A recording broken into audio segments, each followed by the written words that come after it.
কথা বলেন কেন? হ্যাঁ, কথা বলা যাবে না। যেখানে আছে তাই ভালো থাকে। যারা দাঁড়িয়ে আছেন, বসে আছেন, দরকার হয় বিভিন্ন জায়গা আছে, শুয়ে পড়েছে, কথা বলবেন না। কোরআন শোনার আদব, কথা বলা যাবে না। চুপ থাকা লাগবে, মনোযোগ সহকারে শোনা লাগবে। এটা কি গানের অনুষ্ঠান? এটা ইবাদত চলছে এখন। দেখেন না কিভাবে বসে আছে। আল্লাহ তাআলা জানিয়েছেন, ওয়াইদা সামিউ মা উনজিলা ইলার রাসূলি তারা আয়ুনাহুম তাফিদু মিনাদ দামি মিম্মা আরাফু মিনাল হক। হে নবী, আপনার কাছ থেকে যখন কোরআন শ্রবণ করবে, যারা বুঝবে এর মর্ম মানেগুলো কি আল্লাহ বলতে চায় আর আমি কি করি, তখন দেখবে ওদের চোখ দিয়ে মনের অজান্তে পানি বের হচ্ছে। এখানে কোরআনের আলোচনা ভালো করে শোনেন। কষ্ট হচ্ছে, কথা বন্ধ বলা যাবে না। সহ্য করেন, ধৈর্যের ফল মিঠা হয়। একটু ধৈর্য ধরেন ভাই। পাবনাবাসী আল্লাহ রাব্বুল আলামিন আয়াত দিয়ে জানিয়েছেন, হে নবী আপনি বলুন, আমি আল্লাহর দিকে মানুষকে ডাকি, এইটাই আমার পথ। আর আমি আন্দাজে ডাকি না, আমি বুঝে শুনে ডাকি। শুধু এটা আমার কাজ না, না ওয়ামান ইত্তাবাআনি, আমাকে যারা অনুসরণ করবে দুনিয়াতে, তারা আল্লাহর দিকে মানুষকে ডাকবে। এই ঘোষণা কার? বিশ্ব নবীকে দিয়ে আল্লাহ এটা বলিয়েছেন যে আপনি বলেন আপনার অনুসারীদের প্রথম কাজ তারা আল্লাহর দিকে ডাকবে।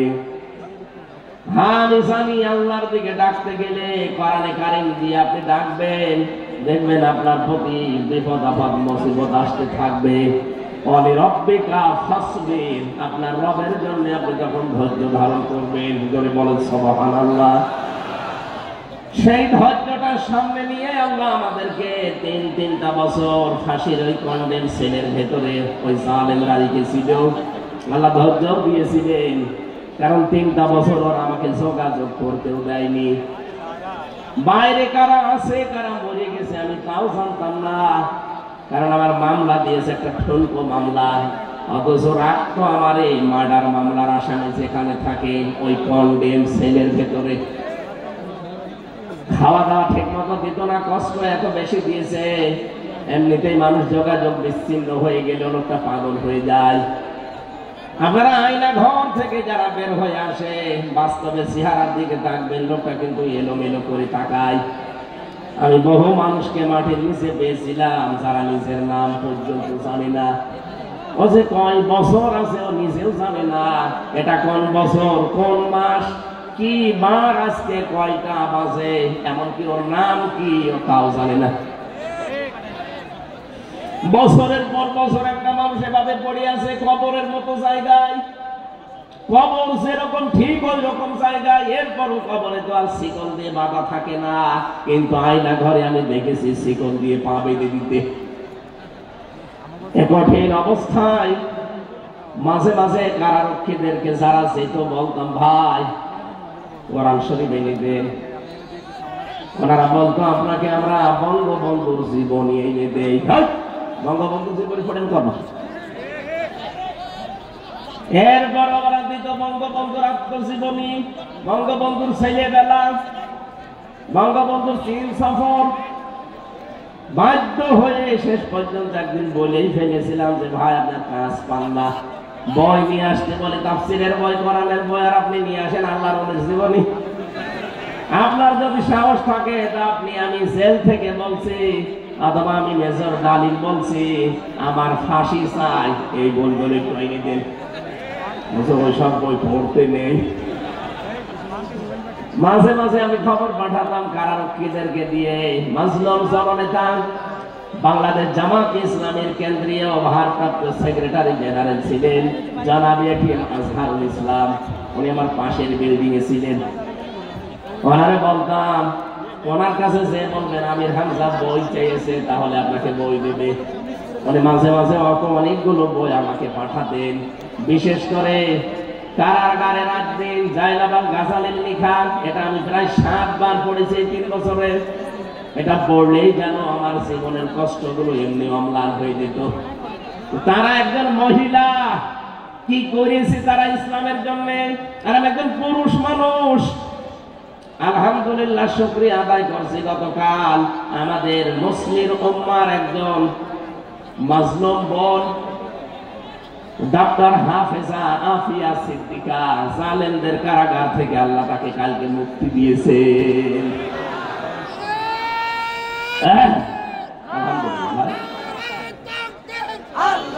কথা বলছেন,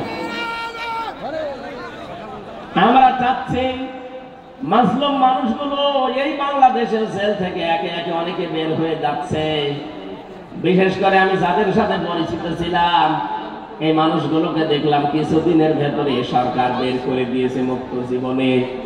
জনাব লুৎফুজ্জামান বাবর একজন, গিয়াসউদ্দিন মামুন ভাই একজন, এরপরে মাওলানা জসিমউদ্দিন রহমানী একজন। সব মাজলুম। আমরা চাই এখান থেকে দাবি তুলতে এই বাংলাদেশে মাজলুম জননেতা জনাব এটিএম আজহারুল ইসলামকে মুক্তি দেওয়া হোক। এই কারা চান দেখি? লিল্লাহে তাকবীর।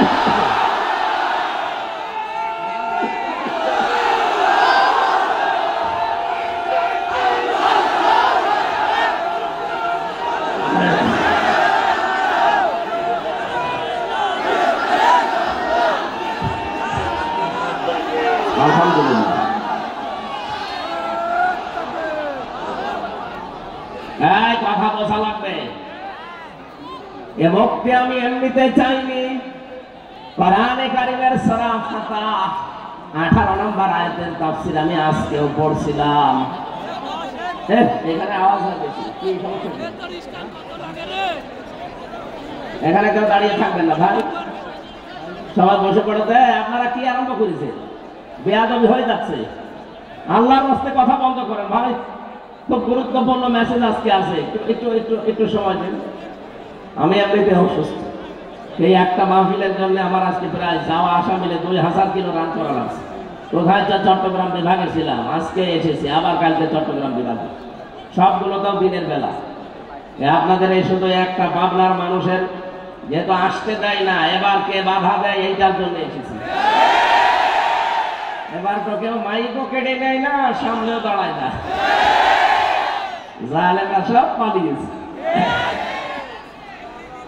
সূরা ফাতিহা 18 নম্বর আয়াতের ব্যাখ্যা পড়ে আমি এটিএম আজহারুল ইসলামের সাথে মিলিয়েছি। দেখলাম খাপের খাপ মিলে যাচ্ছে। 1500 বছর আগে হুদায়বিয়ার যে সন্ধির কথা আমরা শুনি, বিশ্ব নবী 1400 সাহাবী নিয়ে এসেছিলেন হজ করার জন্য। কাফেররা হুদায়বিয়া নামক জায়গায় তাকে বাধা দিল। হযরত ওসমানকে নবীজি বললেন, যাও সমঝোতা করে এসো। হযরত ওসমান বিন আফফান রাদিয়াল্লাহু তাআলা আনহু গিয়েছে। তারা ওসমানকে আটক করার পরে ঘোষণা দিয়েছে, কতিলা ওসমান ইবনে আফফান রাদিয়াল্লাহু তাআলা আনহু। ওসমান ইবনে আফফানকে হত্যা করা হয়েছে, মেরে ফেলা হয়েছে। নবীজি কথাটা শুনলেন, সঙ্গে সঙ্গে সাহাবীদেরকে ডাক দিয়ে বললেন, তাঁবুর সামনে হাজির হয়ে যাও। এহরামের যে কাপড় পরা আছে খুলে ফেলো, সাধারণ কাপড় পরিধান করো। অনেকে রোজা রেখেছে, রোজা সব ভেঙে ফেলো। এখন আবার নতুন করে শরীরে শক্তি সঞ্চয় করো। এই যে বাবলা গাছের নিচে আমি হাতটা ফেলে দিলাম, আমার হাতের উপরে তোমরা হাত নিয়ে শপথ বাক্য পাঠ করো। রব্বুল আলামিন বলেন, লাকাদ রাদিয়াল্লাহু আনিল মুমিনিনা ইয ইউবাইউনাকা তাহতাশ শাজারাতি ফাআলিমা মা ফি কুলুবিহিম ফানজালাস সাকিনাতা আলাইহিম ওয়া আসাবাহুম ফাতহান করিবা। এতে 3টা সুসংবাদ আছে। সামনে যেটা আমাদের আসতেছে আমি দেখতে পাচ্ছি কোরআনের আয়াতের দিকে তাকিয়ে। আল্লাহ আয়াত শুরুই করলেন লাকাদ দিয়ে। আল্লাহ পাক বলেন, অবশ্যই আমি আল্লাহ রাদিয়াল্লাহ, আমি রাজি হয়ে গেছি। আমি রাজি হব না, হয়ে গেছি। অবশ্যই আমি আল্লাহ রাজি হয়ে গেছি।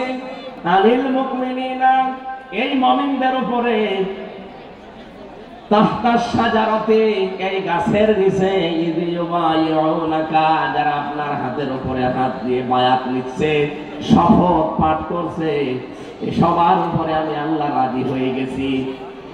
তাফসিরে ফি জিলালিল কোরআন সাইয়্যিদ কুতুব রাহমাতুল্লাহ আলাইহি লিখেছেন, সঙ্গে সঙ্গে নবী নিজের বাম হাতটা সবার উপরে তুলে ধরলেন।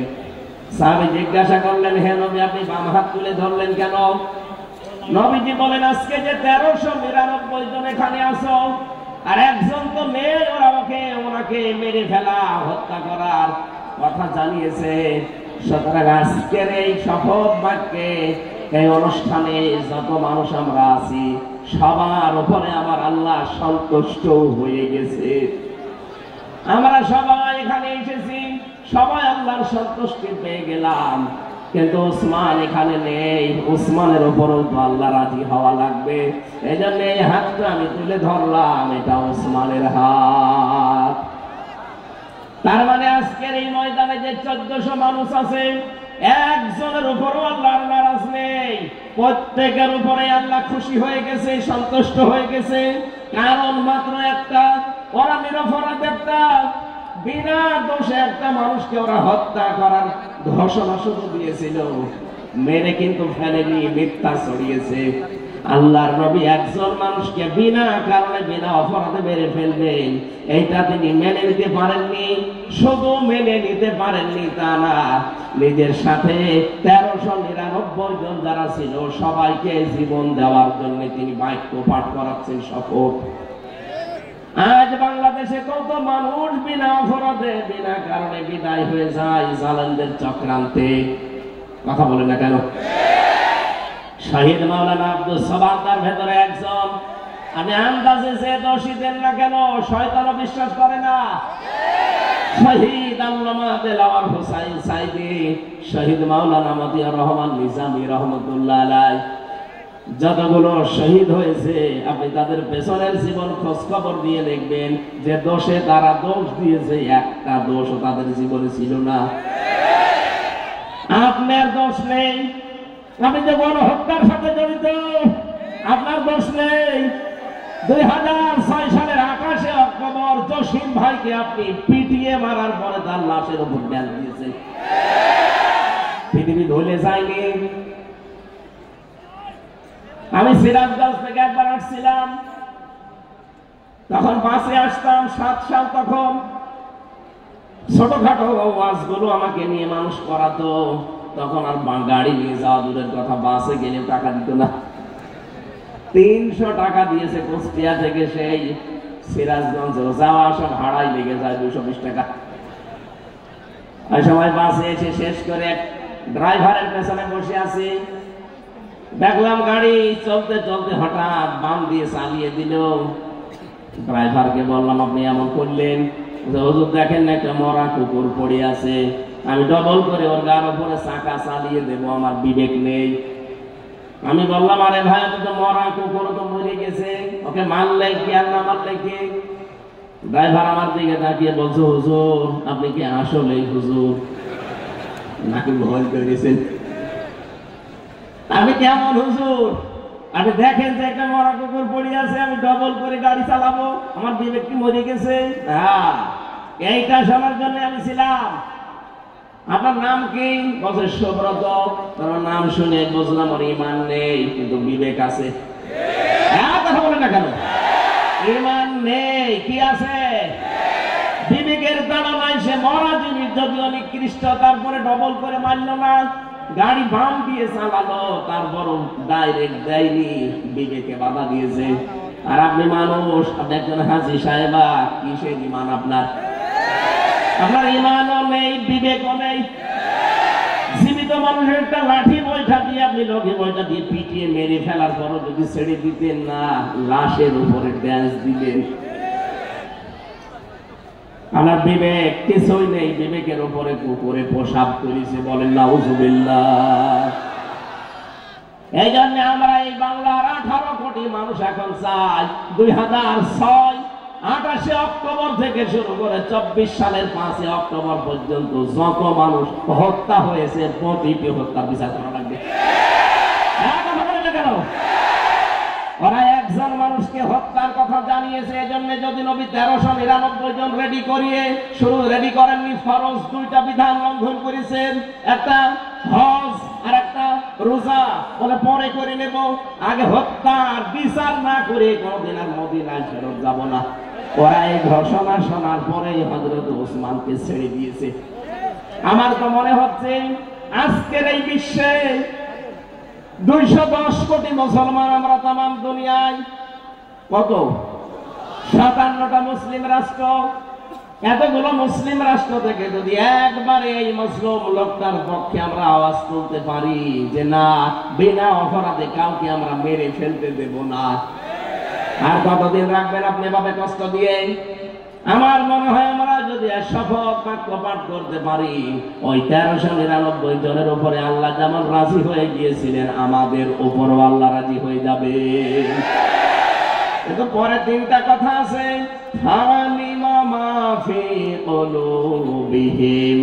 আল্লাহ পাক বলেন তাদের মনে যেটা ছিল ওইটা কিন্তু আমি জানতাম। সুতরাং আমাদের মনের কথা না মুখের কথা এটা কিন্তু আল্লাহ জানে। এই মাজলুম লোকটাকে জেলখানার অন্ধ প্রকোষ্ঠ থেকে বের করতে আমরা যেটা বললাম, এটা কি আমাদের মুখের কথা না মনের কথা? আরো জোরে বলেন। আল্লাহ বলেন মনের কথা যদি হয়, ফানজালাস সাকিনাতা আলাইহিম, তাদের উপরে আল্লাহর রহমত সাকিনা এটা নাযিল হবে। ওয়াসাবাহুম ফাতাহান করিবা, তাদেরকে একটা আচ্ছন্ন নিকটবর্তী বিজয়ের সুসংবাদ আল্লাহ দেবেন। এই আয়াত অনুযায়ী সামনে আমরা যেটা দেখতে পাচ্ছি, এই বাংলাদেশে মাজলুমদের পক্ষে থাকলে আল্লাহর সাকিনা পাওয়া যাবে, আল্লাহর সুনির্দিষ্ট বিজয় আমাদের সামনে আসবে। এই বিষয় আমরা দেখতে পাই না? দেখতে পাই যখন দেখি অন্য ধর্মের মানুষেরা এই কথা জানায় যে 54 বছর আমরা বহু কিছু দেখেছি, শান্তি পাইনি, আমরা এখন দেখতে চাই এই দেশে আল্লাহর কোরআনে কারিমের বিধান কায়েম হয়েছে।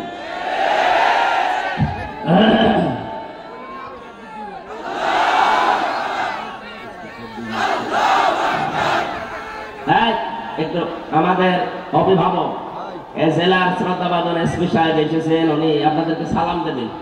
আমরা সালামটা নিয়ে এরপর আবার আলোচনা শুরু করবেন। আসসালামু আলাইকুম ওয়া রাহমাতুল্লাহ।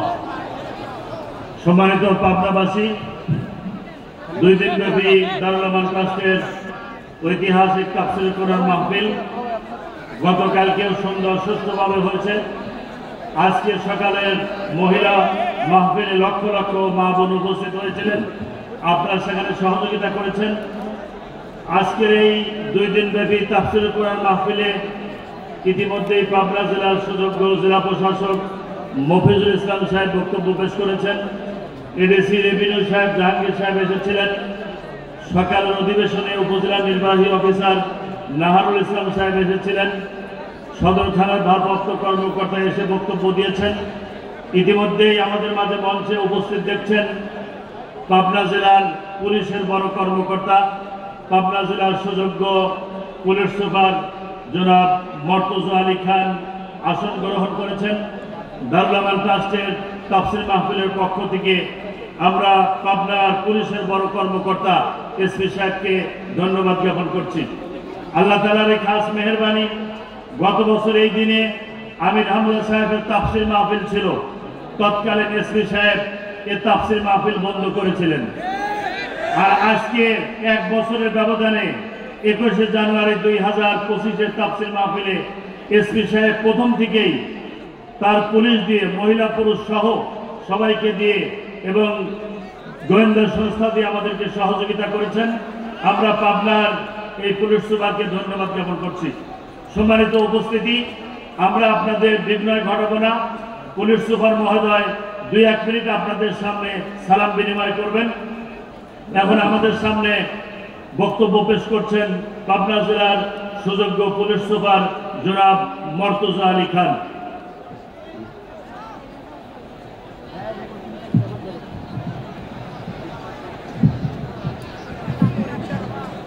আসসালামু আলাইকুম। ভালো আছেন সবাই আপনারা? ধন্যবাদ। ভালো থাকাটাই হলো সবচেয়ে আসল কথা। তো ইসলামের মূল কথাটাই হলো শান্তি, তাই না? তো ভালো যখন আছেন তার মানে শান্তিতে আছেন, এটাই ইসলামের মূল উদ্দেশ্য। এই জন্য প্রথমে জিজ্ঞেস করলাম যে আপনারা ভালো আছেন কিনা। দ্বিতীয় যে কথাটা বলতে চাই সেটা হলো যে এখানে যে প্রতিষ্ঠানে আয়োজনটা হচ্ছে এটা একটা মহতী প্রতিষ্ঠান, দারুল আমান ট্রাস্ট। অনেক বড় প্রতিষ্ঠান, অনেক বড় বড় কাজ তারা করেন। এর অনেক শাখা প্রতিষ্ঠান আছে, মাদ্রাসা আছে, এতিমখানা আছে, হাসপাতাল আছে। এবং এর আগে আমি এখানে আসিনি, আসার পথে দেখলাম যে এই প্রতিষ্ঠানের এই ট্রাস্টের পরিসর অনেক বড়, অনেক বৃহৎ। এর পরিসর যেহেতু অনেক বৃহৎ, এর কর্মকাণ্ড অনেক বৃহৎ, এর দ্বারা মানুষের উপকারও অনেক বড় পর্যায়ে হয়, অনেক মানুষের উপকার হয়।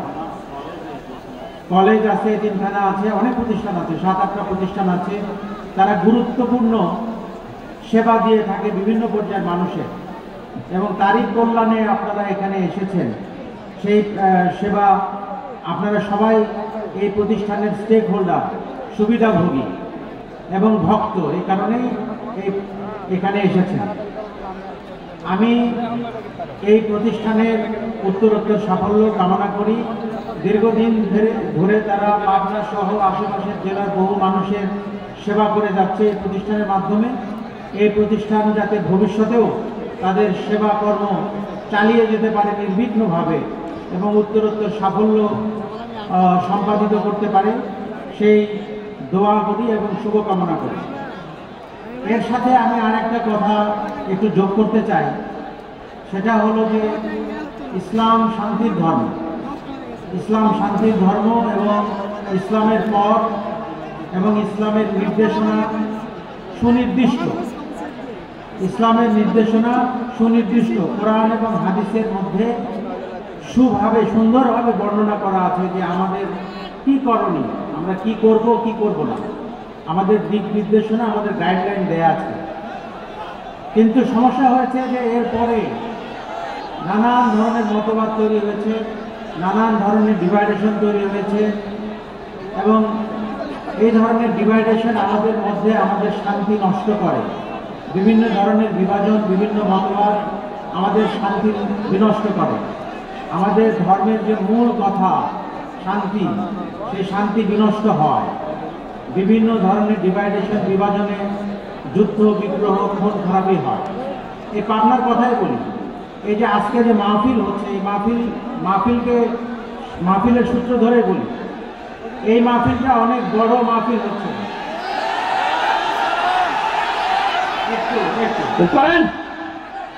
এই মাহফিলটা অনেক বড়, ছোট বড়, খুব গুরুত্বপূর্ণ একটা কথা বলবো। এই কথাটা বলাটা, শোনাটা আপনাদের জন্য জরুরি। এই মাহফিলটা অনেক বড়, অনেক লোক সমাগম হয়েছে।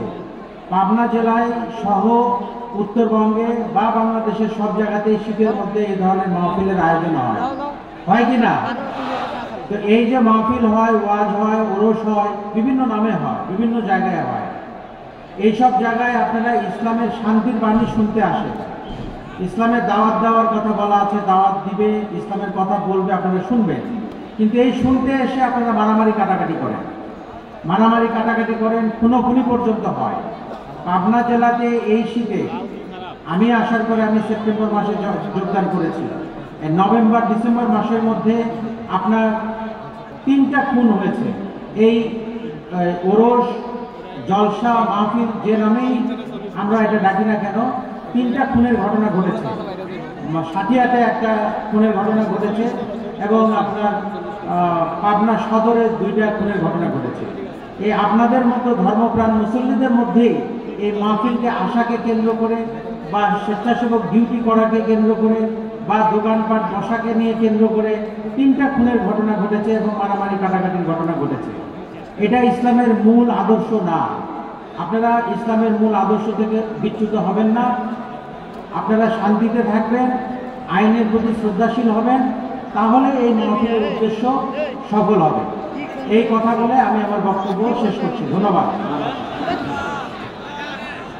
সুবহানাল্লাহ, আলহামদুলিল্লাহ, লা ইলাহা ইল্লাল্লাহ। সুবহানাল্লাহ, আলহামদুলিল্লাহ, লা ইলাহা ইল্লাল্লাহ। সুবহানাল্লাহ, আলহামদুলিল্লাহ। এদিকে তাকান সব। লা ইলাহা ইল্লাল্লাহ মুহাম্মাদুর রাসূলুল্লাহ। আমার ভাইরা, সুতরাং সত্যের পক্ষে, ন্যায়ের পক্ষে, ইনসাফের পক্ষে আমাদের দাঁড়ানো লাগবে। আজকের এই আহ্বান এই আয়াত থেকে সুনিশ্চিত এবং নিকটবর্তী বিজয়ের সুসংবাদ আল্লাহর পক্ষ থেকে পাওয়া যাবে, যেটা আল্লাহ আমাদেরকে সামনে দেখিয়ে দিচ্ছেন। সকলে বলেন আমিন। দরুদ আর সালাম পাঠের মাধ্যমে আজকের তেলাওয়াত কিন্তু আয়াত থেকে আমরা আরম্ভ করছি। আমি কোরআনে কারিমের সূরা মুদ্দাসসির 7টা আয়াত পড়েছি। এত আয়াত আমি তাফসীর মাহফিলে পড়ি না, আজকে একটু বেশি হয়ে গেছে। আপনারা সময় দেবেন না ইনশাআল্লাহ? আমার শরীর যেন সাপোর্ট দেয়, সকলে বলেন আমিন। সূরা মুদ্দাসসির, নবীজিকে আল্লাহ কোরআনে 7টা নাম ধরে ডাক দিয়েছিলেন, তার ভেতরে মুদ্দাসসির একটা। প্রথম যে আয়াতগুলো কোরআনের নাযিল হয় এই পৃথিবীতে আমরা জানি, অনেকে এই সূরা আলাকের প্রথম 5 আয়াত।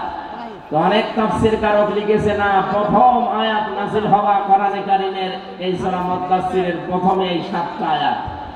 দুইটা বর্ণনায় ঠিক আছে। প্রথমটা নাযিল হওয়ার পরে নবীজি যখন হেরা গুহায় বিশ্বনবী মুহাম্মদ রাসূলুল্লাহর কাছে ফেরেশতা এসে বলেন, ইয়া মুহাম্মদ ইকরা। নবীজি বললেন, মা আনা বিকারি, আমি পড়তে পারবো না, আমি পড়তে জানি না। এই শব্দটা আমি বাংলা অর্থে মিলাতে পারি না, এখানে বাংলা অর্থ হবে আমি পড়তে পারবো না। পড়তে পারবেন না মানে আমি বলে বলে দে, আপনি পড়েন ইকরা ইকরা ইকরা। এদিকে তাকান, গুরুত্বপূর্ণ একটা তথ্য এখানে আছে। তিনবার তিনি বললেন মুহাম্মদ পড়েন, তিনি বললেন আমি পড়তে পারবো না, আমি পড়তে জানি না। এই শব্দ আমরা যদিও বাংলায় অর্থ করি, বাংলা অর্থ হবে আমি পড়তে পারবো না। কেন পারবেন না? ফেরেশতা জিবরাইল চতুর্থবার যখন বললেন ইকরা বিসমি রাব্বিকাল্লাযী খালাক খালাকাল ইনসানা মিন আলাক ইকরা ওয়া রাব্বুকাল আকরামুল্লাযী আল্লামা বিল কলাম আল্লামাল ইনসানা মা লাম ইয়ালাম। জিবরাইলের পড়া শেষ, এটা তাফসীরে হাক্কানি থেকে বলছে। সঙ্গে সঙ্গে নবীজি আরম্ভ করলেন বিসমি রাব্বিকাল্লাযী খালাক। জিবরাইল জিজ্ঞাসা করেছিলেন, নবী হে মুহাম্মদ, 3বার আপনাকে আমি বললাম পড়তে, আপনি পড়লেন না। এবার আমি 5টা আয়াত পরপর তেলাওয়াত করলাম, আপনি যে আরম্ভ করে দিলেন। নবীজি প্রশ্ন ছড়ে দিলেন, ইয়া আখি জিবরাইল, হে ভাই জিবরাইল, বারবার আপনি আমাকে শুধু বলেন যে পড়ো পড়ো পড়ো, আমি কি পড়বো? আমি তো যার তার নামে পড়তে পারি না, আমি তো দরগার নামে, দুর্গার নামে, বাবার নামে পড়তে পারি না। যখন এই বলেছেন বিসমি রাব্বিকা, রবের নামে পড়েন, আমি কিন্তু আর দেরি করি নাই, এমনকি 1 আয়াত পড়ি নাই, সঙ্গে সঙ্গে আপনার সাথে আমি 5 আয়াত পড়েছি। জোরে বলেন আল্লাহু আকবার। এখান থেকে নবীজি তার উম্মতদেরকে কিয়ামত পর্যন্ত শিক্ষা দিতে চাইলেন, আমার উম্মতেরা পৃথিবীতে যদি লেখাপড়া করতে হয়, এই পৃথিবীর কারো নামে পড়া যায় নেই, পড়তে হবে কার নামে? আরো জোরে বলেন কার নামে? পাবনা দারুল ট্রাস্টে পড়া হয় কার নামে? বাংলাদেশে বহু প্রতিষ্ঠান আছে যেখানে আল্লাহর নামে পড়া এখনো আরম্ভ হয়নি, যেখানে বাবার নামে পড়া হয় না। আমরা যারা দায়িত্বে আছেন, শিক্ষা মন্ত্রণালয়ে যারা দায়িত্বে আছেন, তাদেরকে আমরা 96% মুসলমানের দেশে ওদের তো আহ্বান জানাচ্ছি, শিক্ষা ব্যবস্থা আল্লাহর নামে পড়া আরম্ভ করা লাগবে। আপনারা এই দাবির পক্ষে আছেন না? বলুন। শুনলাম 154টা এখনো পর্যন্ত এই দেশে মাদ্রাসা লাইনে যারা আছে তাদের এই প্রতিষ্ঠানগুলো এখনো পর্যন্ত কার্যকর ভূমিকা চায়নি। বিশেষ করে শিক্ষার দায়িত্বে যারা আছেন,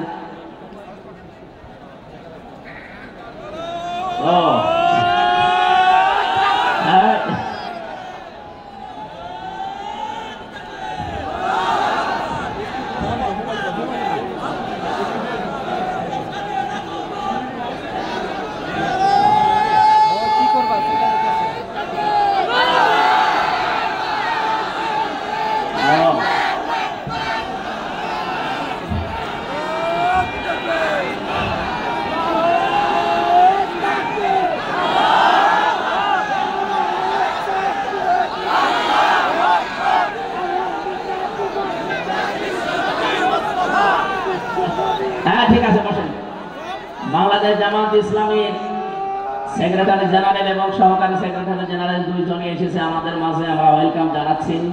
তাদের সুস্বাস্থ্য এবং দীর্ঘায়ু কামনা করছি, সকলে বলেন আমিন। ওনারা দোয়া নেওয়ার জন্য এসেছেন আপনাদের এই মুসলিম জনতার কাছে। আমরা দেবো, আমরা এই পয়েন্টটা শেষ করি, এরপরে আপনারা বসেন ভাই, পরে বসেন। আমার ভাইরা, ধর্ম উপদেষ্টা হিসাবে যিনি এখন দায়িত্বে আছেন ডক্টর আফামা খালিদ সাহেব, উনি অলরেডি বাংলাদেশের মসজিদের খতিব, ইমাম এবং মুয়াজ্জিনদেরকে সরকারিভাবে, বিশেষ করে পশ্চিমবঙ্গের মতো তাদের ভাতার ব্যবস্থা অলরেডি করছে। এটা যদি কায়েম হয়, এই দেশে যতগুলো প্রতিষ্ঠান আছে, বিশেষ করে বাঁকা চোখে দেখা হয় যাদেরকে আল্লাহর নামে পড়ানো হয়, এই জন্য বাঁকা চোখে দেখা হয়। ৯৬% মুসলমানের দেশে আমরা আহ্বান জানাবো এইগুলো তাড়াতাড়ি কলেজের মতো ইউপিভুক্ত করা হোক, এই সরকারিকরণ করা হোক, এটা আমরা চাই না। তাহলে তখন এই 2 টাকা 5 টাকার জন্য আপনার পেছনে ঘোরা লাগবে না তাদের। নবীজি বললেন, জিবরাইল বারবার আমাকে বলেন যে পড়ো পড়ো পড়ো। আমি পড়বো কি? যখনই বলেছে বিসমি রব্বিকা, রবের নামে, তখন আমি আর দেরি করি না। সুতরাং আহ্বান জানাবো আমাদের ছেলে মেয়ে যাদের আছে এইরকম প্রতিষ্ঠান, যেখানে পাবেন অন্তত 3 থেকে 5 বছর আপনি ছোটকালে তাদেরকে কোরআনের সাথে সম্পৃক্ত করার জন্য পড়াবেন। কারণ কোরআনের সাথে সম্পর্ক মানে রবের সাথে সম্পর্ক। কথা বলে ঠিক কিনা? 3 থেকে 5 বছর আপনি একটু চেষ্টা চালান, এরপরে আপনার ছেলেকে আপনি ডক্টর বানান, ডাক্তার বানান, ইঞ্জিনিয়ার বানান, ডিসি বানান, এসপি বানান, যা বানাবেন কোনো অসুবিধা নেই। শুধুমাত্র এখানে 3 থেকে 5 বছর এরকম যত প্রতিষ্ঠান বাংলাদেশে আছে যেখানে কোরআনের শিক্ষা দিয়ে রবের সাথে সম্পর্ক করা হয়, আমি 2টা গ্যারান্টি আপনাকে দিতে পারি। এই 3 বছর 5 বছরের কারণে আপনার ছেলে কোনোদিন নেশা করবে না। 2 নম্বরে, কোনোদিন শেষ বয়সে আপনাকে বৃদ্ধাশ্রমে রেখে আসবে না। কয়েকদিন আগে আমি নীলফামারীর কিশোরগঞ্জ থানায় গিয়েছিলাম। ওরা আমাকে বৃদ্ধাশ্রমে নিয়ে গেল দেখার জন্য। যে দেখি এইদিকে 25 জন, এইদিকে 25 জন, 50 জন মা আর বাবা বসে আছে। এদের চেহারার দিকে তাকিয়ে আমি বুঝতে পেরেছি সবাই তার সন্তানের জন্য বরদোয়া করছে। তাদেরও তো আমাদের মতো ছেলে মেয়ে নেই। কথা বলেন না কেন?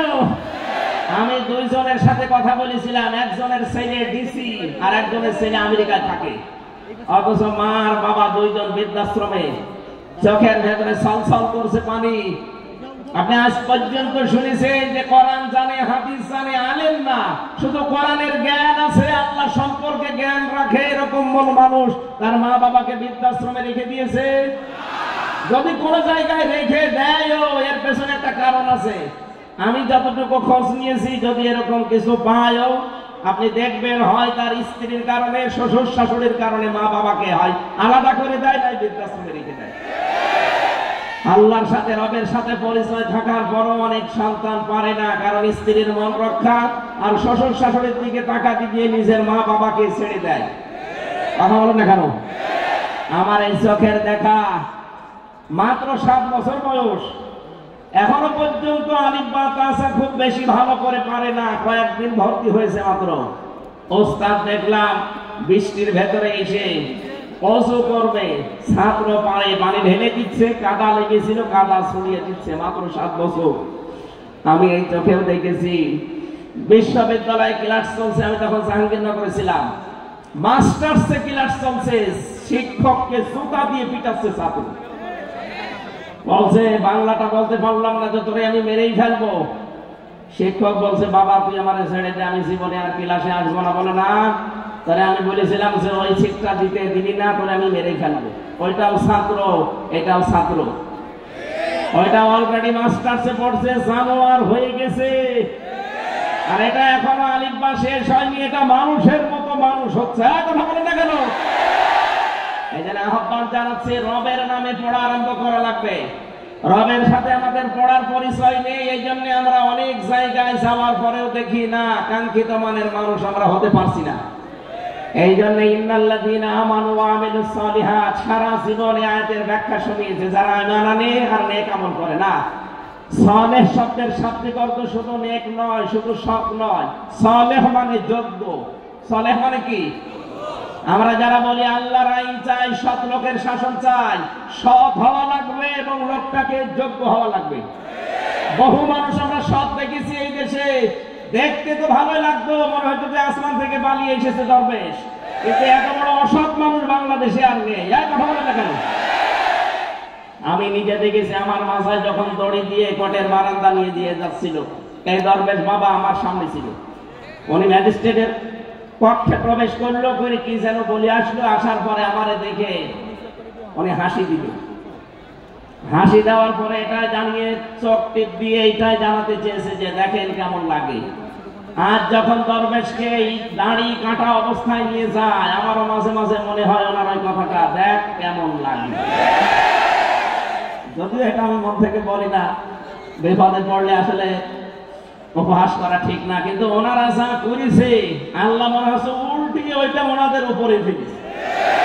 গতকালকে আমি রাতের বেলা ছিলাম চাঁদপুরের ফরিদগঞ্জ, ওই জায়গায় সেই মহিলা এতদিন পর্যন্ত আওয়াজ দিত যে ফিটনেস বিহীন বিএনপি, লাইসেন্স বিহীন জামাত। আল্লাহ ওনারে পুরা কথাটা উল্টিয়ে ওনার শরীরের উপরে আজ লাগিয়েছে। ওনার শরীরের কোনো ফিটনেস নেই, আর ওনার লাইসেন্স তো শেষ। কথা বলছে না কেন? আমি তো রাজনৈতিক নেতা না, রাজনৈতিক কথা বলবো, ইঙ্গিত দিলাম। দুনিয়াতে যে যা করছেন ওইটা কিন্তু আল্লাহ উল্টিয়ে আপনার উপরে ফেলে দেবে। এমন কিছু করবেন না। সালেহ মানে কি বলছিলাম যেন? যজ্ঞ। জোরে বলেন কি? এই জন্য এই যজ্ঞ করে করে তুলতে হলে এই দেশে যারা কাজ করছে মানব জাতির পেছনে, আপনি তাদের কাছে থাকবেন। তারা কাজ করছে, আপনার বিবেক আছে, আপনি দেখে নিন। যারা ছোটবেলা থেকে গড়ে তুলতে চায় আপনার সন্তানকে, আপনার ছেলেকে, আপনার মেয়েকে, আমি যেহেতু এখনো পর্যন্ত এরকম বয়সে আছি, এজন্য আমার এই চোখে আমি যা দেখতে পাচ্ছি তাই আপনাকে শোনাচ্ছি। যারা মানুষকে সৎ এবং যোগ্য করে গড়ে তুলতে চায়, আপনার ইমানি দায়িত্ব হবে এখন আপনার ছেলে মেয়েকে ঠিক তাদের কাছে নিজে হাত ধরে দিয়ে আসা। হয়তো শেষ বয়সে আপনাকে বৃদ্ধাশ্রমে থাকা লাগবে, অথবা আপনার ছেলেকে দেখবেন বিভিন্ন নেশা ভাঙ করে আপনার সামনে এসে উল্টা পাল্টা গালিগালাজ করছে। আল্লাহ আমাদেরকে হেফাজত করুন। আমরা সূরা মুদ্দাসসির থেকে যেহেতু তাফসীরুল কোরআন মাহফিল লিখা, আমরা এখান থেকে আয়াত থেকে পড়া আরম্ভ করব। আমাদের মেহমানরা ব্যস্ত, ওনারা আরো অনুষ্ঠানে যাবেন। সালাম দেওয়ার পরে আমরা আরম্ভ করছি ইনশাআল্লাহ। আসসালামু আলাইকুম। একটু ঘোষণা দেন, আপনি দেন। সবাই নিশ্চুপ হয়ে বসেন। এখন একজন করে মেহমান, আমাদের এসপি সাহেব কিছুক্ষণ আগে এসেছিলেন, ডিসি সাহেব এসেছিলেন, একজন করে আসতেছে। ওনারা তো আমাদের সাথে অনেক ব্যস্ত, সবাই অনেক দাম, ওনারা একটু কথা বলবে, সালাম দিয়ে এরপরে আমরা আরম্ভ করব। আলহামদুলিল্লাহ, আমরা আজকে খুশি। আমাদের দলীয় একটা কার্যক্রম আছে আগামীকাল সকালে, সেখানে মেহমান হিসাবে আমাদের বাংলাদেশ জামাত ইসলামীর সম্মানিত সেক্রেটারি জেনারেল জনাব অধ্যাপক মিয়া গোলাম পরোয়ার এবং সহকারী সেক্রেটারি জেনারেল আমাদের উত্তরবঙ্গের কৃতি সন্তান, ইসলামী ছাত্র শিবিরের সাবেক কেন্দ্রীয় সভাপতি জনাব মৌলানা রফিকুল ইসলাম খান, আমাদের দু ভাই আমাদের দলীয় কার্যক্রমে আগামীকাল সকাল থেকেই তাদের কার্যক্রম আছে, এজন্য ওনারা আজকে রাতে এসে গেছেন। তা আমরা এজন্য ওনাদের সহবত পাচ্ছি, পাবনাবাসী ওনাদের সহবত পাবেন, সাহচর্য পাবেন। আমরা ওনাদের মুখ থেকে 2-4 মিনিট কথা শোনার সুযোগ গ্রহণ করছি।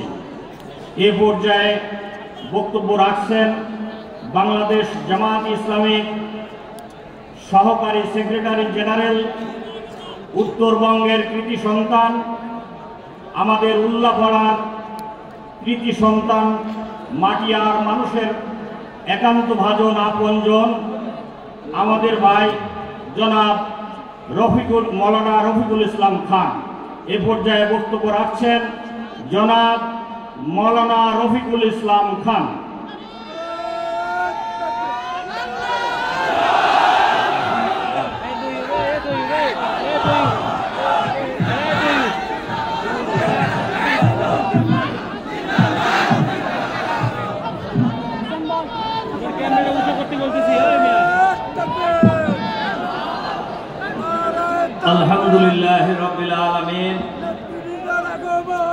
والصلاة والسلام على رسوله الكريم وعلى آله وصحبه أجمعين। আজকের এই ঐতিহাসিক তাফসীরুল কোরআন মাহফিলের জনাব সভাপতি, আজকের এই তাফসীরুল কোরআন মাহফিলে ইতিমধ্যে উপস্থিত হয়েছেন বাংলাদেশ জামাত ইসলামীর সম্মানিত সেক্রেটারি জেনারেল জননেতা জনাব অধ্যাপক মিয়া গোলাম পরোয়ার। আজকের এই তাফসীরুল কোরআন মাহফিলের বিশেষ আকর্ষণ আন্তর্জাতিক খ্যাতি সম্পন্ন মুফাসসিরে কোরআন আমাদের সকলের প্রিয় ভাই জনাব হাফেজ মাওলানা মুফতি আমির হামজা, অন্যান্য অতিথিবৃন্দ, সম্মানিত সুধী মণ্ডলী, পর্দার আড়ালের মা ও বোনেরা, আসসালামু আলাইকুম ওয়া রাহমাতুল্লাহি ওয়া বারাকাতুহু। আমরা শুধু সালাম দেওয়ার জন্যই দাঁড়িয়েছি। শুধু একটি কথা বলেই আমার কথা শেষ করব। আল্লাহ তাআলা কোরআন শরীফে বলছেন, ফামান যুহজিহা আনিন নার ওয়া উদখিলাল জান্নাহ ফাকাদ ফাজা। যারা জাহান্নামের ভয়াবহ আযাব থেকে রক্ষা পেয়ে জান্নাতে যেতে পারবেন তারা হলেন সফল। আমাদের সমাজে মেম্বার হলেই বলে সফল, চেয়ারম্যান হলে বলে সফল, এমপি হলে বলে সফল, মন্ত্রী হলে তো কথাই নাই, আর প্রধানমন্ত্রী হলে তো বাংলাদেশেই নাই। কিন্তু আল্লাহ তাআলা বলছেন সফল হলেন তারা যারা জাহান্নামের ভয়াবহ আযাব থেকে রক্ষা পেয়ে জান্নাতে যেতে পারবে। আর এর জন্য কাজ হলো ইয়াউমা ইয়াজমাউকুম লিয়াউমিল জামঈ যালিকা ইয়াউমুত তাগাবুন। সেই বিচারের একত্রিত করার দিনে, এই দিন হবে হলো হার জিতের দিন, জয় পরাজয়ের দিন। এই দিন সম্পর্কে আল্লাহ তাআলা বলেছেন, ওয়ামাই ইউমিন বিল্লাহ, যারা আল্লাহর উপর ঈমান আনবে, ওয়া আমিলা সালিহা, নেক কাজ করবে, ভালো কাজ করবে, যোগ্য হবে, যেটা আমাদের আজকের এই প্রধান বক্তা বলছিলেন। আল্লাহ তাআলা বলছেন, ওয়া ইউকাফিরু আনহুম সাইয়্যাতিহিম ওয়া ইউদখিলুহুম জান্নাতিন তাজরি মিন তাহতিহাল আনহার খালিদিনা ফিহা আবাদা। আল্লাহ তাআলা তাদের সকল গুনাহ মাফ করে দিবেন, এমন জান্নাতে প্রবেশ করাবেন যে জান্নাতের নিচ দিয়ে ঝর্ণা দ্বারা প্রবাহিত হবে, আর সেই জান্নাত হবে চিরস্থায়ী জান্নাত। আল্লাহ তাআলা বলছেন, জালিকাল ফাওজুল আযীম, এটাই হলো সত্যিকারের সফলতা, সত্যিকারের বিজয়। সম্মানিত ভাই এবং বোনেরা, এজন্য আমি আপনাদের কাছে আহ্বান জানাতে চাই, আসুন আমাদের প্রিয় জন্মভূমি 56,000 বর্গ মাইলের এই বাংলাদেশে আগামী দিনে আল্লাহর আইন এবং সৎ লোকের শাসন কায়েমের মধ্য দিয়ে যে জমিন আল্লাহ, যে দেশ আল্লাহ, যে মানুষ আল্লাহ, সেই মানুষের সেই দেশে আগামী দিনে কোরআনের সমাজ কায়েম করার মধ্য দিয়ে আমাদের প্রিয় জন্মভূমিকে আগামী দিনে একটি সুখী, সমৃদ্ধশালী, আধুনিক, চাঁদাবাজ মুক্ত, সন্ত্রাস মুক্ত, নৈরাজ্য মুক্ত, দুর্নীতি মুক্ত বাংলাদেশ হিসাবে গঠন করার জন্য দল, মত, জাতি, বর্ণ, ধর্ম নির্বিশেষে ওলামায়ে কেরাম সহ সকলের ঐক্যবদ্ধভাবে আমরা সামনে এগিয়ে যাব ইনশাআল্লাহ। সেই প্রত্যয় ব্যক্ত করে আমার বক্তব্য এখানে শেষ করছি। আল্লাহ হাফেজ। বাংলাদেশ জিন্দাবাদ। আলহামদুলিল্লাহ, এই পর্যায়ে আমাদের বাংলাদেশ জামাত ইসলামের সেক্রেটারি জেনারেল জনাব অধ্যাপক মিয়া গোলাম পরোয়ার ভাই সংক্ষিপ্ত শুধু সালাম বিনিময় করছেন।